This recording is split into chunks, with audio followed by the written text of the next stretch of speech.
নির্বাচন কেমন অনুভূত হচ্ছে?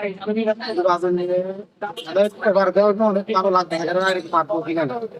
আমার বয়সে 24 বছর তার খবরই দেখি ছোট থাকতে কিভাবে হয়েছে এরা দেখি কিন্তু 17 বছর তো অনেক খারাপ পাতে গেছে একভাবে ঘুরতেছে এখন ইনশাল্লাহ এবার যেভাবে দেখা যাচ্ছে যে দাঁড়িয়ে পাল্লা মানে মানুষ দেখা যাচ্ছে ওরা মনে করে না অন্য ভারত ওরা এরকম হয় না ওরা দেশে বিএনপিতে যারা আছে ওরা এত চাপ আর এখানে চাপ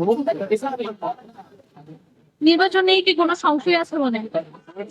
নিয়ে কোনো সংশয় এরকম কোনো দলের সাথে আমার মানে সাধারণ ব্যবসা করে তো কিন্তু মানুষের আমাদের আসলে আলোচনা মানে দেখতেছি যে মানে এবার দাঁড়িয়ে পারলে ওরা চাপ আপনি একজন সাধারণ জনগণ হিসেবে সরকারের কাছে কি চাইবেন? ভালোটা চাবো যারা ভালো করবো ওদের চাইবে না আর যারা খারাপ করবে চাইবে সরকারের কাছে কি একজন ব্যবসায়ী হিসেবে কোনো আশা প্রত্যাশা আছে? এটা নিয়ে কোনো কেন যে সরকার আসবে 10 জনের জন্য একরকম হবে আর আমার জন্য আর একটা নিয়ম হবে না 10 জনের ভালো করবো আমার জন্য ধন্যবাদ।